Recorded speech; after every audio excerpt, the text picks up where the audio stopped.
Hi friends, welcome to my dreams world. Aadya భవానీకి ఎదురుగా కూర్చుని చాలా రోజులైందే ఇటొచ్చి, డిటెక్టివ్ పనులు ఎక్కువైపోయాయా అని అడిగింది నవ్వుతూ. అలాంటిదేమీ లేదు కానీ ఇటు రావడానికి కుదరలేదంతే. అప్పటికీ నిన్ను చూడాలని చాలాసార్లు మనసు పీకిందనుకో.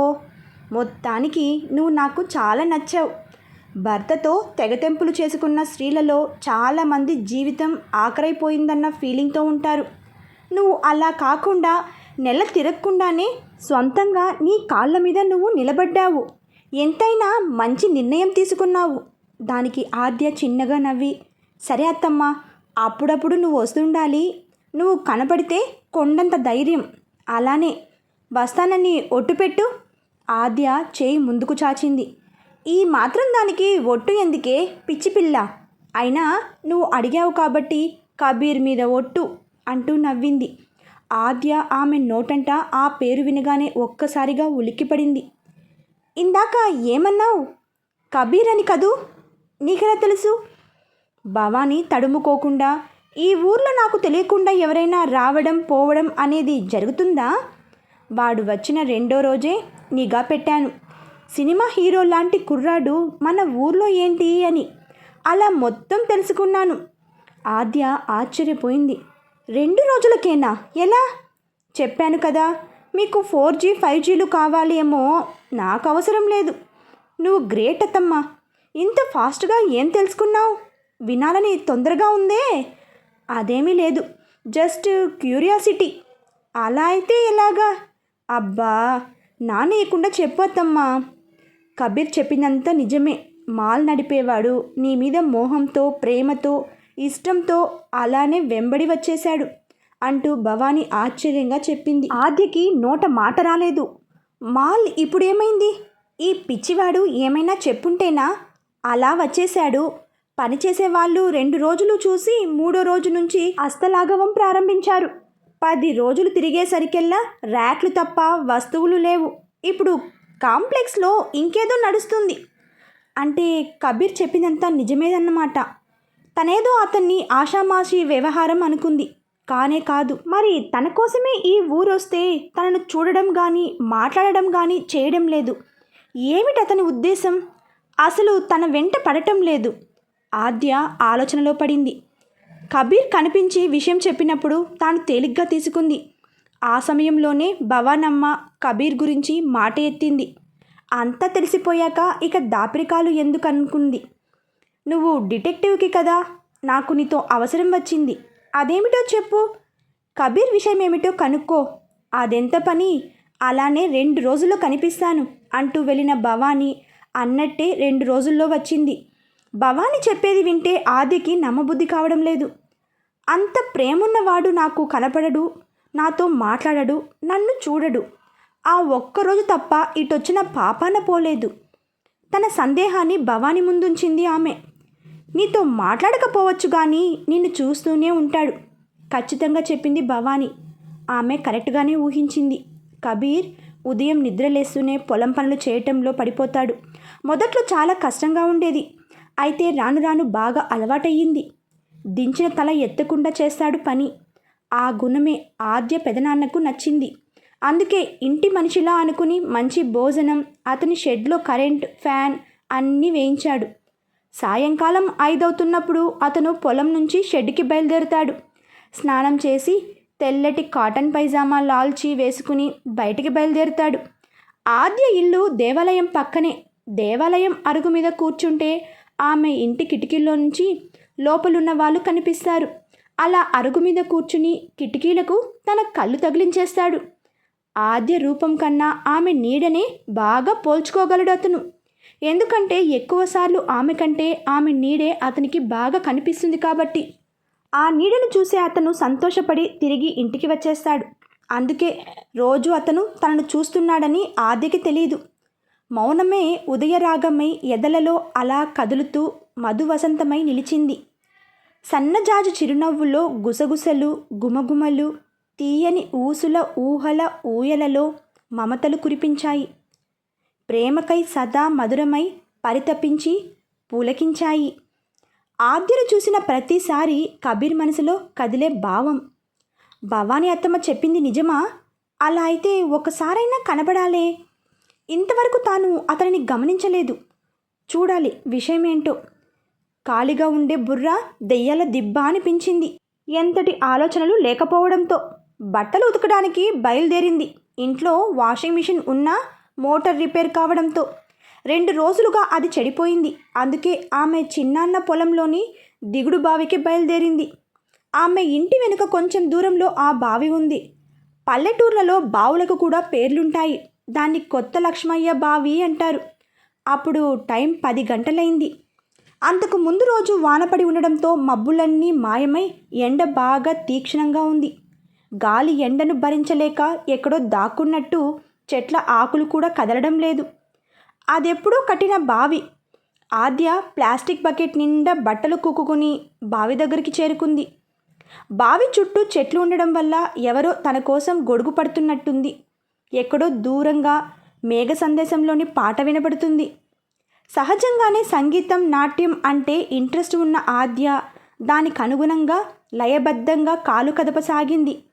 చాలా రోజుల తర్వాత మనసు, శరీరం ప్రశాంతంగా ఉండటం, చుట్టూ ఎవరూ లేకపోవడంతో మైమరిచి పాటకు అనుగుణంగా డ్యాన్స్ చేయడం మొదలుపెట్టింది.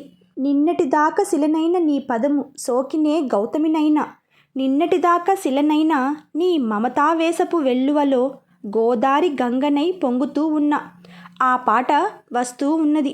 కొంతసేపటికి గట్టిగా చప్పట్లు వినపడడంతో స్పృహలోకి వచ్చి చుట్టూ చూసింది. ఎదురుగా కబీర్. పోయే ప్రాణానికి ఊపిరి వచ్చిందేమో అనిపించింది. గుండె కొట్టుకోవడంలో అంత లయ ఉంది అని మొదటిసారి అనిపించింది. ఎందుకో తెలియదు, చూడగానే చాలా సంతోషం వేసింది. మిమ్మల్ని ఇలా చూడటం చాలా సంతోషంగా అనిపించింది. జీవించడమే మర్చిపోతారేమో అనిపించింది. ఆద్యకి ఎందుకో కొంచెం బిడియంగా, సిగ్గుగా అనిపించింది. తానెప్పుడు వేరే వాళ్ళ ముందు డ్యాన్స్ చేయలేదు ఇంతవరకు. అమ్మా నాన్న ముందర మాత్రమే. ఆపేశారే, చేయండి, నేను పాట పాడనా? చురుగ్గా చూసింది. ఒక్కసారి చూశాను మిమ్మల్ని బాల్కనీలో వర్షం పడేటప్పుడు డ్యాన్స్ చేయడం. తొలకరి చినుకులకు మురిసిపోయే మేఘం కురిపించే అమృత బిందువులకు ఆనందించి నెమలి నాట్యం ఆడినట్టు ఎంత అందంగా చేశారు. లేత గులాబీ రంగు చీర మీ వంటి రంగులో కలిసిపోయే చినుకులు మీ మీద పడుతుంటే మీరు వేసే భంగిమలు, మీ మొహంపై కదలాడే ఆనందం, ఆ వర్షపు చినుకులు మీ నుదుటి మీద నుండి శిఖరాల నుండి దాటి ప్రయాణం చేస్తుంటే ఇంకా చెప్పలేక ఆగాడతను. ఆమె వైపు సూటిగా చూస్తూ, ఇప్పటికీ నా మనసులో అది చెరిగిపోలేదు. అప్పటి నుండి మళ్ళీ ఎప్పుడూ చూడలేదు. ఆద్య ఆశ్చర్యపోయింది. నువ్వు చూసావా? అప్పుడు ఎవరూ లేరు కదా.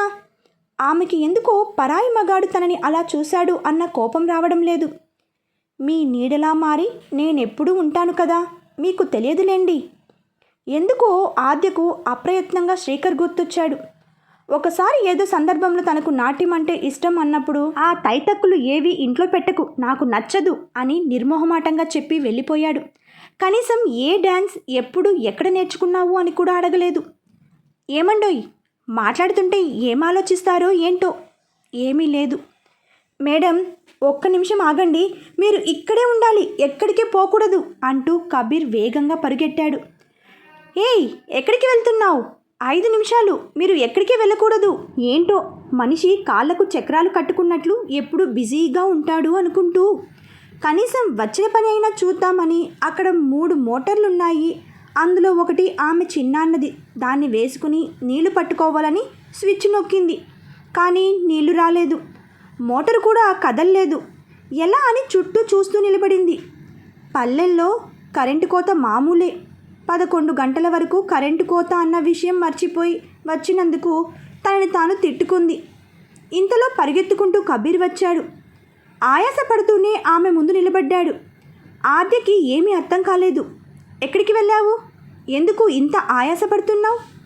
కబీర్ ఒక్క మాట కూడా మాట్లాడకుండా ఆమె ముందు మోకాళ్ళపైన కూర్చుని తల ఎత్తి ఆమెను చూస్తూ, సారీ మేరీ జాన్ అని ఆమె పాదాన్ని తన ఒడిలో పెట్టుకుని తాను వెంట తెచ్చిన మువ్వలను ఆమె పాదాలకు పెట్టి ఆమె పాదాన్ని ముద్దు పెట్టుకున్నాడు. వీటిని మీకోసమే కొన్నాను. ఎన్ని నెలలకు వీటిని మీరు తాకే అదృష్టం కలిగింది? మీకు ఎలా ఇవ్వాలి అసలు అర్థం కాలేదు. ఆ రోజు బాల్కనీలో మిమ్మల్ని చూసిన వెంటనే వీటిని కొన్నాను. ఇప్పుడు మీ పాదాలు చేరి వీటి జన్మ ధన్యమైంది అంటూ నవ్వాడు. ఆద్య షాక్ అయ్యింది.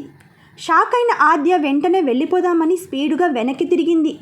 అయితే ఆమె అలా తిరగడంతో ఆమె కాలికి ఉన్న మువ్వ ఒకటి బావిలో పడిపోయింది. పడిన శబ్దానికి ఇటు తిరిగి చూసింది. కాలి వైపు చూస్తే ఒక కాలికే మువ్వలు ఉన్నాయి, రెండో దానికి లేవు. ఎందుకో తప్పు చేసినట్టు కబీర్ వైపు చూసింది. ఆమె వైపు చూస్తున్న కబీర్ ఏమాత్రం ఆలస్యం చేయకుండా వెంటనే బావిలో దూకేశాడు. ఆద్యకి ఎవరో వరుసగా ఊపిరిని నొక్కి పట్టి వదులుతున్నట్టు ఉంది. అన్ని షాకుల మీద షాకులు. ఏం చేయాలో అర్థం కాలేదు. నీళ్ళలో దూకిన కబీర్కి ఊపిరి ఆడటం లేదు. పైకి కిందకి తేలుతున్నాడు. వెంటనే స్పృహలోకి వచ్చిన ఆద్య అతని అవస్థని గమనించి తలంతా వంచి లోపలికి చూస్తోంది. మరో నిమిషానికి కాబోలు ఓ ఆకారం నీటిలో నీలంగా కదులుతోంది. ఆమె తన కళ్ళను మరింత సాగదీసింది. ఆ ఆకారాన్ని పట్టుకుని మరో ఆకారం కూడా లీలగా కదిలింది. గుండె ఒక్కసారిగా విప్పారినట్టు ఆమెలో సంతోషం, ఆనందం లోపల ఇమడులేక కళ్ళల్లోంచి తన్నుకొస్తోంది. మరో క్షణంలో ఆ రెండు ఆకారాలు బయటపడ్డాయి. ఊపిరి తీసుకోవడం కష్టమైపోయిందని కబీర్ని చూస్తూనే తెలుస్తోంది. అతను మెట్టు మీద పడిపోయి ఊపిరిని గుండెల నిండా తీసుకుంటున్నాడు. అయినా తన ప్రాణాన్ని కూడా చూసుకోకుండా దూకిన అతను అంత సులభంగా చేతికి చిక్కిన మువ్వలని వదిలేస్తాడా? ఏం మనిషివయ్యా బాబు, చెయ్యి అందివ్వమంటే అందివ్వడే ఎంతసేపు? ఆ కాలి మువ్వలనే పట్టుకుంటాడు. అతని బయటికి లాగిన నారాయణ ఫిర్యాదు చేస్తున్నట్టు తిట్టుకుంటూ అన్నాడు. ఆమె వీటికి ఏమీ రెస్పాండ్ కావడం లేదు. కబీర్ని అలా చూస్తూ ఉండిపోయింది. అతన్ని దగ్గరగా లాక్కుని ఒడిలో పడుకోబెట్టుకోవాలన్న కోరికను అతి కష్టం మీద అణుచుకుంది. స్వామి, నారాయణ వెళ్ళిపోయారు. వాళ్ళు వెళ్ళిపోయినప్పటికీ ఆద్య అతనితో ఏమీ మాట్లాడలేకపోతోంది. తనకి ఈత రాదని అర్థమైపోయింది. తనకి ఈత రాదంటూ బావిలో దూకిన కబీర్ని చూస్తూ క్షణకాలం అలా ఉండిపోయింది. ఏం చేయాలో పాలుపోలేదు. గట్టిగా అరుద్దామనుకుంది. కానీ గొంతుకు సంకెళ్ళు వేసినట్టు మాట పెగలలేదు. గబగబా మెట్లెక్కి పైకి వచ్చింది. అప్పటికి సర్దుకుంది ఆమె. అప్పటికి ఇంకా 12 కాలేదు కాబట్టి కూలీలు పొలాల్లో ఉన్నారు. మాట వినిపించేంత దూరంలో 2 వ్యక్తులు పొలం దున్నుతున్నారు. వాళ్ళని పోల్చుకుని గట్టిగా కేకేసింది. ఆమె గొంతులోని ఆందోళనను కనిపెట్టి వాళ్ళిద్దరూ ఒక ఉదుటున అక్కడికి చేరుకున్నారు. పెద్దిరెడ్డి ఇంట్లో ఉండే కుర్రాడు బావిలో పడిపోయాడు, అతనికి ఈత రాదంట ఒప్పజెప్పినట్టు చెప్పింది. అప్పటికే నాలుక మీద తడి ఆరిపోయింది. గుండె వేగంగా కొట్టుకుంటుంది. కళ్ళలో నీళ్లు తెలియకుండానే వస్తున్నాయి. తన వల్ల ఒకరి జీవితం ప్రమాదంలో పడింది. ఆ విషయం తెలుసుకోగానే ఎందుకో మనసు ఆగడం లేదు. ఆ ఇద్దరూ ఇక ఆలోచించలేదు. ఒకరి తర్వాత మరొకరు బావిలోకి దూకారు. పైన ఉండడానికి మనసు అంగీకరించక ఆమె కూడా మెట్లు దిగి చివరి మెట్టుపై నిలిచింది. ముందు దూకిన స్వామి ఉత్తిగానే బయటకొచ్చాడు. మనిషి కనిపించాడు కానీ చేతికి దొరకలేదు. గుక్క పట్టలేక వచ్చేశాను అని చెప్పాడు. సర్రున ఆమె కళ్ళలో నీళ్లు కారుతున్నాయి. టెన్షన్తో ఆమె చేతులు నలుపుకుంటోంది. ఏమీ తోచడం లేదు. తన కళ్ళు తీసి బావిలోకి విసిరేసినట్టుగా కిందికి చూస్తుంది. నీళ్ల లోతు చాలా ఎక్కువగా ఉంది. అతను ఇంకా ఊపిరి అందక అవస్థపడుతున్నాడు. దగ్గరికి వెళ్ళి చాచిపెట్టి ఒక్కటిచ్చింది చెంప మీద. అతనికి కళ్ళు బైర్లు కమ్మాయి. ఆమె వైపు అయోమయంగా చూశాడు. కొంచెమైనా బుద్ధుందా? ప్రాణాల మీద ఆశ ఉండక్కర్లేదా? మువ్వుల కోసం దూకేస్తావా? నీకేమన్నా అయితే ఏంటి? ఎవరిది బాధ్యత? జీవితాంతం నాకు గిల్టీనెస్ పోదు కదా. నీకు పిచ్చి పట్టింది. అది తగ్గించడానికి మార్గాలు వెతకాలి. కబీర్ చిన్నగా నవ్వాడు. నాకు చావంటే భయమేమీ లేదు. అయితే చనిపోతే చదివినదంతా మర్చిపోతాను కదా అన్న దిగులు మాత్రం ఉంది అని ఎవరో చెప్పినట్టు నేను మరణించాక మిమ్మల్ని చూడలేను అన్న దిగులు బావి అట్టడుక్కి చేరుకున్నప్పుడు అనిపించింది. ఆ మాటలకి ఆమెకి ఏం చెప్పాలో అర్థం కావడం లేదు. ఒక మనిషి మీద ఇంత పిచ్చి ప్రేమ ఎలా కలుగుతుంది? పైగా తను టీనేజ్లో కూడా లేదే ఈ ఆకర్షణకు లోనై పడిపోవడానికి. పైగా తను ఒక డివోర్స్. అసలు ఏంటిదంతా? కబీర్కు ఇంతకు ముందున్న ఆందోళన ఇప్పుడు లేదు. కొంచెం తేరుకున్నాడు. అతని వైపే తీక్షణంగా చూస్తూ ఆలోచిస్తూ ఉంది. ఆద్య ఏం చేయబోతుందో తర్వాతి భాగంలో తెలుసుకుందాం. ఫ్రెండ్స్, మీకు ఈ నవల నచ్చినట్లయితే లైక్ చేయండి, సబ్స్క్రైబ్ చేయండి, బెల్ ఐకాన్ ప్రెస్ చేయండి. బాయ్ ఫ్రెండ్స్, మరొక భాగంతో కలుసుకుందాం.